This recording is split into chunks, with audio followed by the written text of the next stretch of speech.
৳0 থাকলে আপনার একমাত্র অপশন হলো গিয়ে সার্ভিস ভিত্তিক ব্যবসা। কারণ সার্ভিস ভিত্তিক ব্যবসা একমাত্র ব্যবসা যেখানে আগে টাকা পাওয়া যায়, পরে কাজ করতে হয়।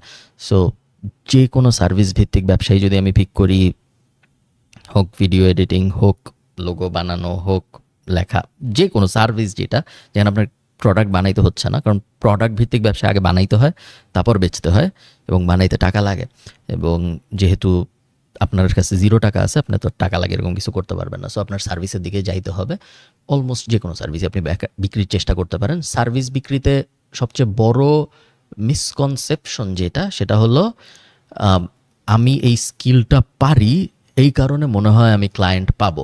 এটা একটা পুরোপুরি ভুল ধারণা। আপনি ওই স্কিলটা পারেন, এটার সাথে আপনার ক্লায়েন্ট পাওয়ার সম্ভাবনার খুব বেশি কোরিলেশন নাই।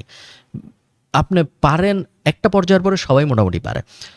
মেইন ডিফারেন্সটা একটা সার্ভিস বেসড এজেন্সি বা সার্ভিস বেসড ব্যবসা ভালো করে নাকি করে না, এটা হলো তার ক্লায়েন্ট অ্যাকুইজিশন করার ক্ষমতার উপরে। এবং ক্লায়েন্ট পাবো নাকি পাবো না, এটা আপনি কত ভালো অ্যাড চালাইতে পারেন, কত ভালো লোগো ডিজাইন করতে পারেন, ওটার উপর ডিপেন্ড করে না। এটা ডিপেন্ড করে আপনার সেলস, কমিউনিকেশন, অন্যান্য অনেকগুলো স্কিলের উপর। সো হ্যাঁ, আপনার কাছে যদি ৳0 থাকে, আপনার মেইনলি ৩টা জিনিসের উপর ফোকাস করতে হবে।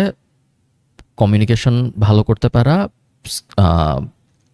মানুষকে সেলসে ভালো কনভিন্স করতে পারা ভালো, এবং তারপরে যে আপনি অ্যাকচুয়ালি যে জিনিস বেচবেন সেটা।